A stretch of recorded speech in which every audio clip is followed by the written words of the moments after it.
What up? What up? How we doing? How are we feeling? What's the vibe check in the live chat? Raiders Daily, a make or break season for a few of these players that we're going to talk about today.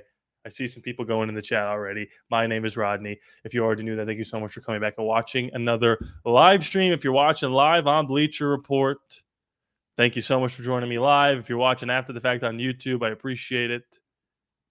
Hit that like button and comment away. I already see some familiar faces, like some people that may be related to me or some people that are not and just are always here.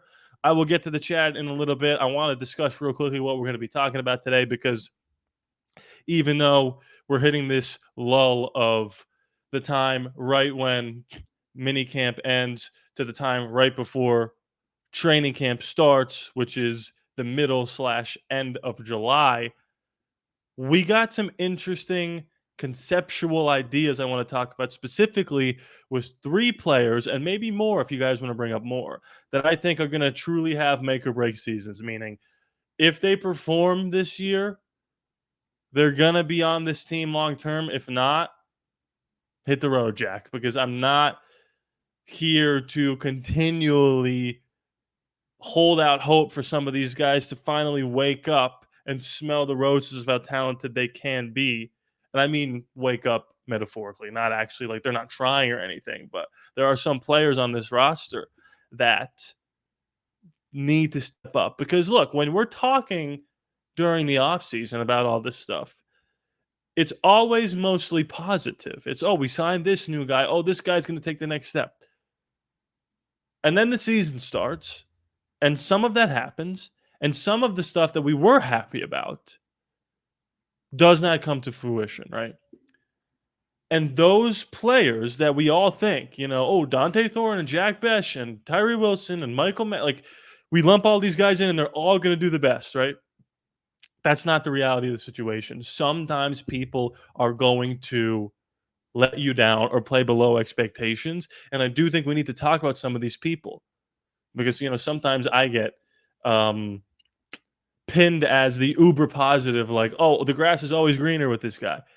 No, I'm going to tell you like it is. And some of these guys need to step up or they're not going to be on this team anymore. So we're going to talk about that. We're going to talk about the idea that Sam Darnold was maybe an option at first, but Tom Brady came in and said, nope, we're not going to go Sam Darnold, which if you guys have been watching my live streams or videos on YouTube for the past 2.5 months, I was banging the drum for Sam Darnold. Now, I didn't have Geno Smith on my radar at all. It was Stafford 1, Sam Darnold 2. But I was all in on Sam Darnold. Now, if the greatest quarterback of all time is not all in on that, who am I to say that Tom Brady's wrong? So we'll discuss that as well. Let's get into the chat here. And I see something right off the bat that I want to address and then move on from. So Jay Saletto, 1024, he's always here. He says, what's up with the Wilkins report? Is he getting surgery again or not? Okay, so there was this report that came out. I'm not going to spend too much time on it. And I mean this with all due respect to Mitchell Renz, who might see this. Mitchell Renz is not Adam Schefter or Ian Rappaport. And I just think that when those guys report something, it carries a little more weight than when Mitchell Renz says something. Now, I'm not saying that he fabricated this or made this up. I think he does have people in or around the building that told him Christian Wilkins is probably going to need another surgery. Now, is that breaking news? No, we're all concerned about what's going on with Christian Wilkins. And we've talked one live stream ago about who's going to have to step up if he's not playing. So I do think what I said in the beginning, this being kind of the dog days of Raider content, videos that need to be pushed out, you're going to have some people like we're doing here that are trying our best to continue to give you interesting videos to watch and to listen to and to contribute to and to interact with and think about. And then there's going to be people that say, breaking news, Christian Wilkins might need surgery. I'm going to leave it at that. So I'm not going to really discuss that report any further. Do I think it's true? Do I think it's not true? I don't think he's lying, Mitchell Renz, that someone maybe told him that it's not great. But until I hear it from Rap Sheet or Pelissero or Albert Breer, I have no take on any of this. Like, if I just came to you and said, "Trust me, Geno Smith is getting benched," I'm just making something up. That's not happening. I didn't hear that. Even if somebody told me that, if Mark Davis told me that Geno Smith is going to get benched, why would anybody take what I say with any sort of merit until Rap Sheet or Scheffler says it? We're going to need Mitch Lorenz to have a bunch of like big time reports for me to then be like, oh, this guy just broke some news. So look, I love Mitchell. He's one of the hardest working people in Raiders YouTube. But all that to say, it's a report that I'm not going to really speculate any further on because I just don't know if it's real or not. You blah blah blah. I watched Mitch be right. If it wasn't Rapshi saying it, probably shouldn't put too much into it. Yeah, yeah, I feel the same way. So look, let's talk about.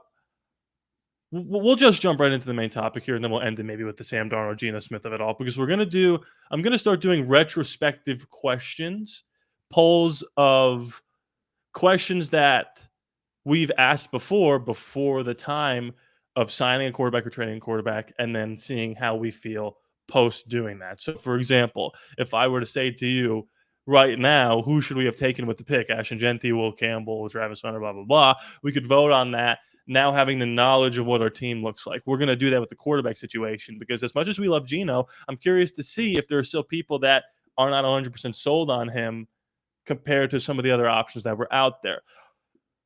But I've got 3 players with the most to prove this season, and they have varying degrees of confidence from me and probably from most of you. And we'll get into those 3 players specifically. But the one that seems to be having the most talk around him, the most discourse around him, is Malcolm Kuntz. And I think that's totally fair to have some reservations and to put this make or break moniker on Malcolm because of what we need him to do, basically. So this was 6 hours ago on Just Blog Baby from Brad Berriman. Raiders make or break player is obvious after disappointing 2024 season. Multiple Las Vegas Raiders could fit the description, but PFF ultimately made the obvious choice. And by the way, we're going to talk about more than one person that fits this bill. The Las Vegas Raiders struck gold with Max Crosby in the 4th round of the 2019 NFL Draft. The team's only issue with Crosby through 6 seasons has been finding him a suitable running mate. That is not easy, especially when the franchise routinely misses on early draft picks and has to go outside of the organization for solutions. Players like Tyree Wilson have a lot to prove in 2025 after being drafted 7th overall by the team in 2023. Wilson did quietly improve last year as a run defender because he played a lot of D tackle, which is what I brought up yesterday. He might take that Christian Wilkins spot. And he seems plenty motivated to fully break through this season, but until he shows it and what he's doing shows up in his sack totals, he's in question mark left without the life raft of anyone who was involved in drafting him still being around. Raiders make or break player for 2025 really couldn't be more obvious. Dalton Wasserman of Pro Football Focus recently named each NFL team's make or break player for 2025.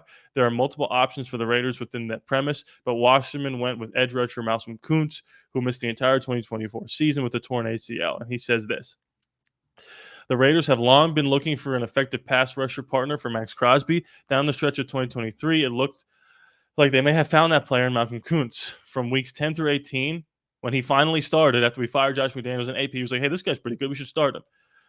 He earned an outstanding 84.9 PFF pass rush grade. Unfortunately, he did not play a single snap in 2024 due to an injury, but he signed a new 1-year contract with the hope of regaining that level of play in 2025. If he does, the Raiders could have potentially lethal pass rush. After barely playing over his first 2 seasons, Kuntz played a lot more in 2023 when Antonio Pierce took over as the interim head coach. As Wasserman noted, he emerged late that season with all 8 of his sacks coming after week 9. That is absolutely insane. Let me say that again. He emerged late that season with all 8 of his sacks coming after week 9. Sack totals can be deceiving, but his PFF pass rush grade from week 10 to 18 showed how effective he was at getting after the quarterback. Kuntz was a common pick to be a breakout candidate at this time last year, but again, his 2024 campaign was derailed due to injury. While he missed what was the final year of his rookie contract, he made it clear that the returning to the Raiders was his top priority. Now he is healthy and will be looking to prove he is worthy of a multi-year deal next March. Not only is Kuntz an obvious make-or-break player for the Raiders, but it's also a make-or-break season for him for what is a contract year. A big 2025 season would also bring plenty of other free agent suitors. However, if Kuntz proves to be the much-needed pass rush presence opportunity for Crosby and the Raiders, they'll presumably be willing to pony up to keep him. Okay. So I already see some people saying this should be the Tyree Wilson of it all. It's not Malcolm Kuntz. The issue is, and the reason why I agree, that Malcolm Kuntz has the most to lose and the most to prove this season. Obviously, number one, because it's a contract year. We get that. But number two, in particular, what we just read there, is that we saw what he could be. We have no idea what an elite Tyree Wilson looks like, or an elite Michael Mayer, or an elite Ja'Cory Bennett looks like. We saw a guy single-handedly take over the game we played on Christmas Day against the Kansas City Chiefs. If it wasn't for Malcolm Kuntz specifically, we would not have beat the Kansas City Chiefs on Christmas Day. Antonio Pierce would not have been the head coach for the 2024 season if it wasn't for Malcolm Kuntz. I don't think that's hyperbolic. He completely transformed what our defense looked like because now you couldn't double max. You had to single him, which means you had to single Kuntz, and that was the end of it. And I've been saying with our defensive deficiencies at corner and linebacker less so because of Jermaine Pratt, but it's still not a bright spot of the defense, and the deficiencies at cornerback. You need the defensive line to be able to generate pressure without blitzing. Because if you can generate pressure without blitzing, which is what we did against the Chiefs, you can beat anybody and you can cover up those deficiencies. So you need someone to play at a level you know they're capable of. And I'm sorry, but we just don't know what Tyree Wilson's capable of. We don't know if he's already hit his ceiling. What we do know is that Malcolm Kuntz is capable of getting 8 sacks in 8 games and getting to Patrick Mahomes, one of the most elusive quarterbacks in the National Football League, in the history of the National Football League. So that's why there is so much more heft and weight on Malcolm Kuntz than there is Tyree Wilson, even though Tyree was the 7th pick in the draft. And that wasn't a crazy reach either. People had him going in the top 10 that year. That wasn't out of completely nowhere. But Malcolm Kuntz isn't the only one with a lot to prove. I do think, and we've talked about this as well, and give me your options in the chat here of people who you think are going to be on this poll as well. But Michael Mayer, man, this is a year where we really need you because as bad as Luke Getsy was last year, he planned to do a lot of 12 personnel, and Michael was gone. He was dealing with stuff off the field, and he was gone. And he looks better mentally. He looks bigger and stronger physically.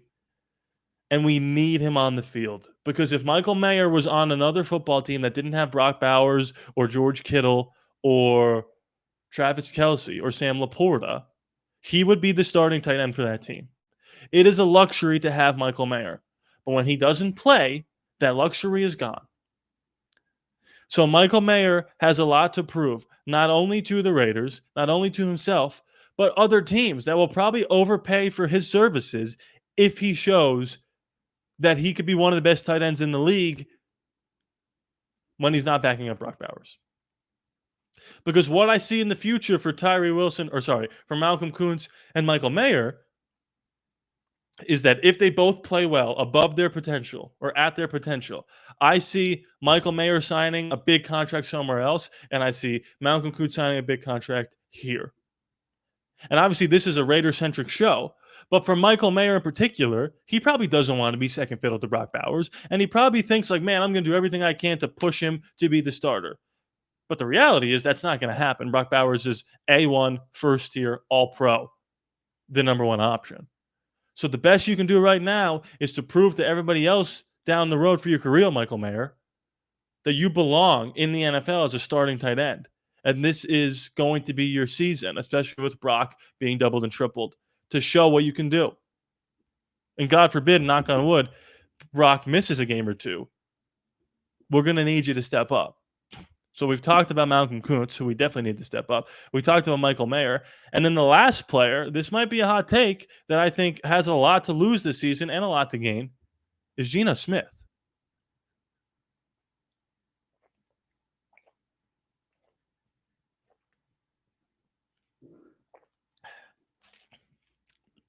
And Jay Slow says a big contract for Mayer. He's got to put up some decent numbers for a decent contract. And that's what I was saying.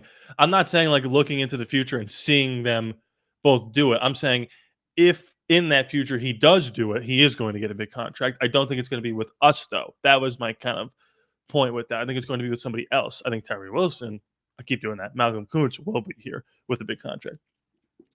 Look, we know that when Geno Smith is playing at a high level, he's a fringe top 8 quarterback in the league. He's one of the most accurate passers in the league. He led the league, or he's close to leading the league in completion percentage. He's one of the most accurate deep ball throwers in the league. But he also threw 15 interceptions last season. Now, that didn't equate to a lot of losses. They went 10-7, and their offensive line was not good. But there's no guarantee that our offensive line is just going to be a bunch of world beaters. Like, I think they're going to be improved, and they're going to be okay. But Geno Smith has never had the weight of coming into a new season on a new team being the guy.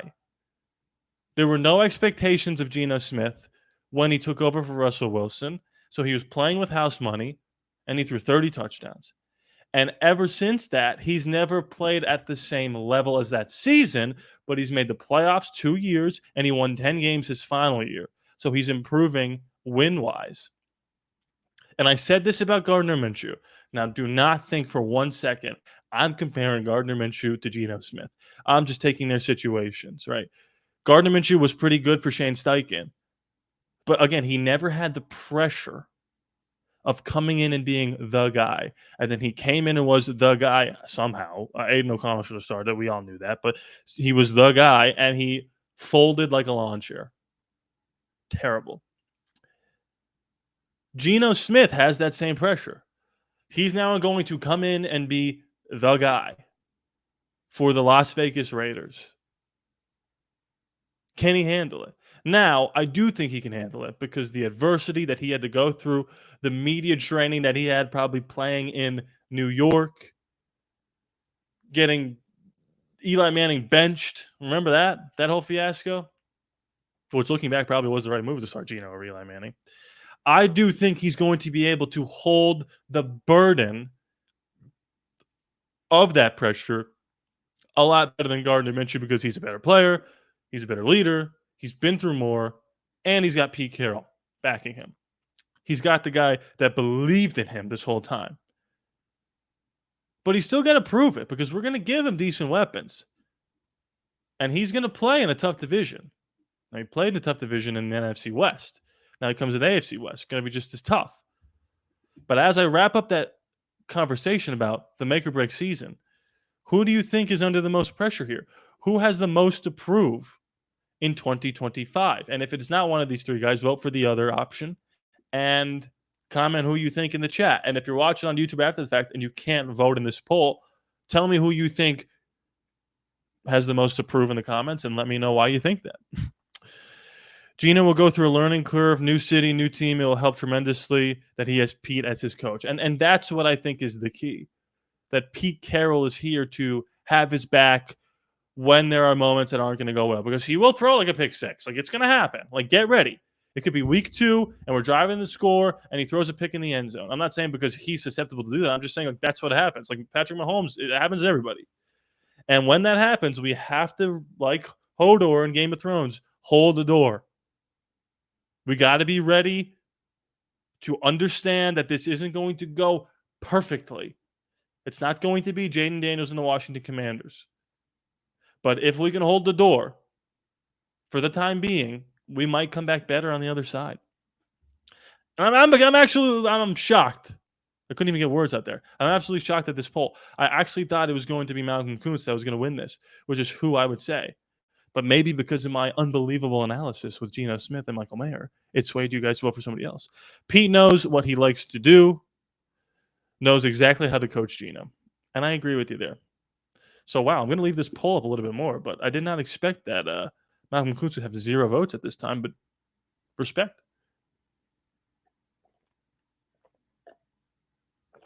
But speaking of Geno Smith and the quarterback situation, as I leave this poll up here, apparently Tom Brady was the one who was like, we're not bringing in Sam Darnold. We're going Geno or Stafford.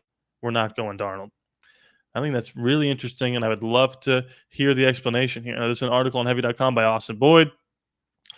This was today, June 20th. Tom Brady's true feelings on Sam Darnold's fit with the Raiders just leaked. Now, this is stuff of the stuff we like to see in the dog days of June.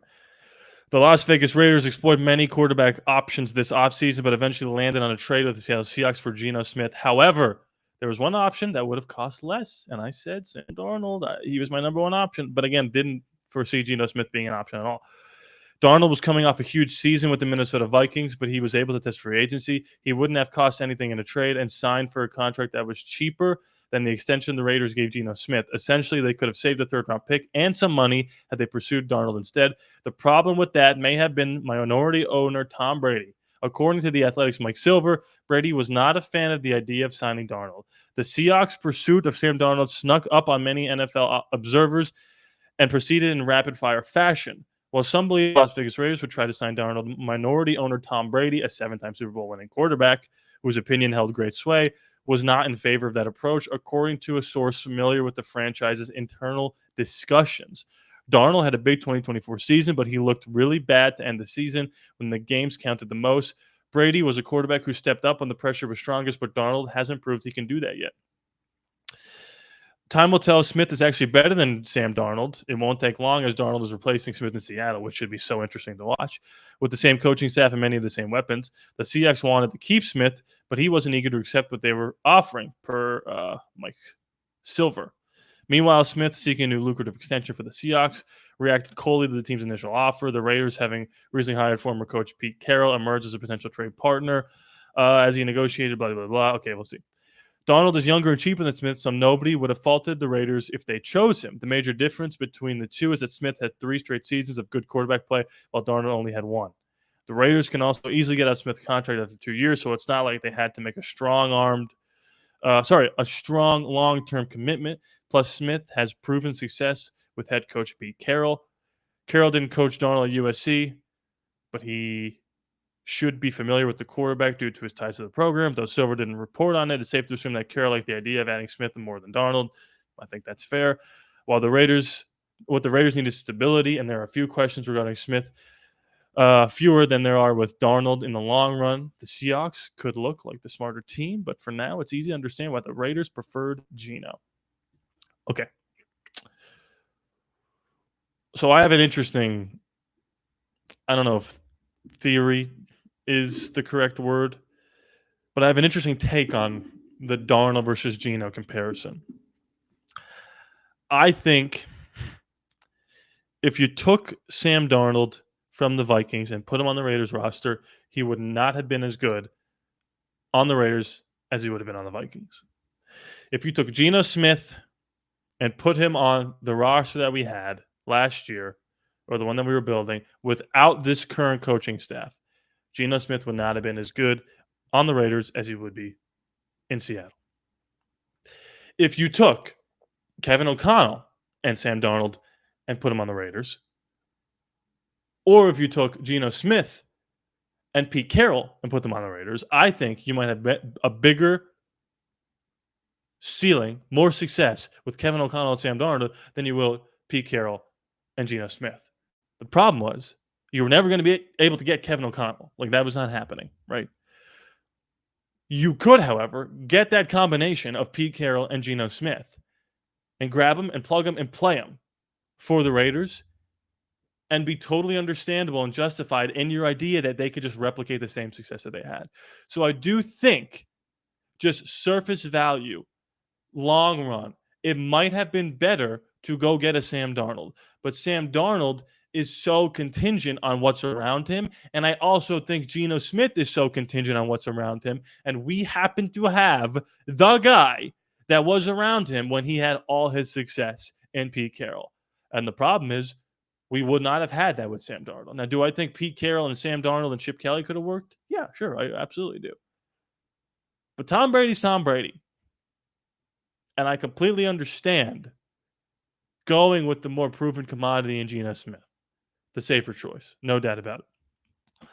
Tom saw right through Sam. He knows that was more of a one-year wonder. Sam had weapons in Minnesota.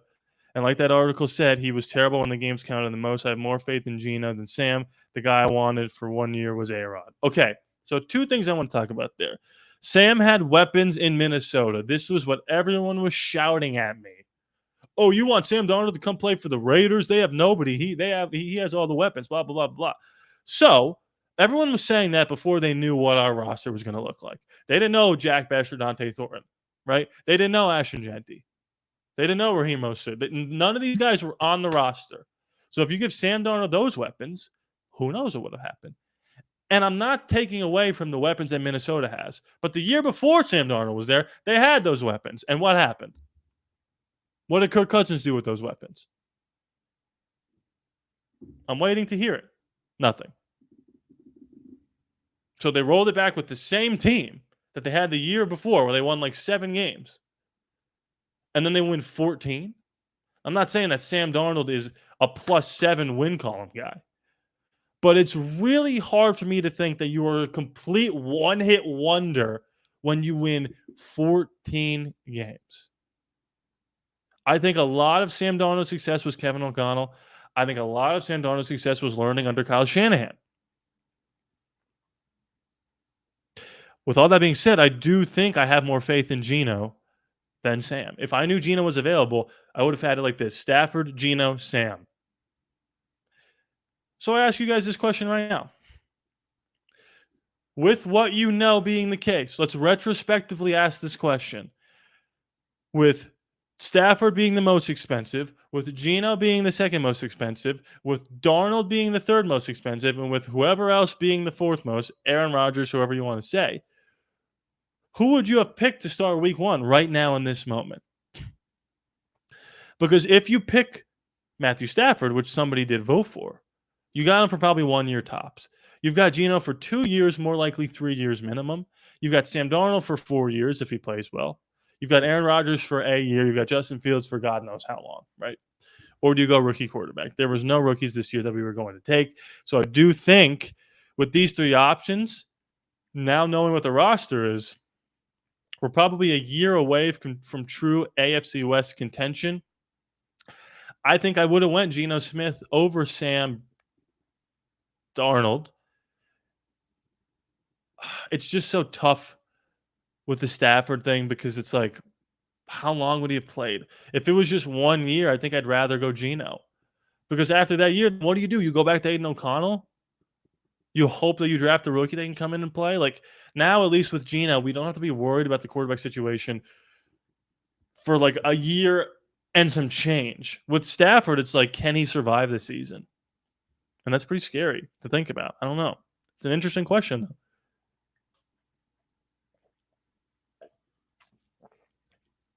I would have went Stafford, A-Rod, then Geno. I wanted to draft a quarterback, have A-Rod here to teach him for a year, and then let the kid start next year. And the Steelers I'm sure, are trying to do that with Aaron Rodgers and Will Howard. The problem is, like, all these quarterbacks were just so bad, man, on paper. This felt like the Kyler Murray draft. It was like Kyler being the Cam Ward. And then that was it, like a bunch of Desmond Ritters, right? And a bunch of like, oh, who's that kid from Ole Miss? Oh, no, it's obviously not Jackson Dart. Why can't I think of his name? That quarterback for Ole Miss, Matt Corral's, like a bunch of those guys. It's like, what are we doing here?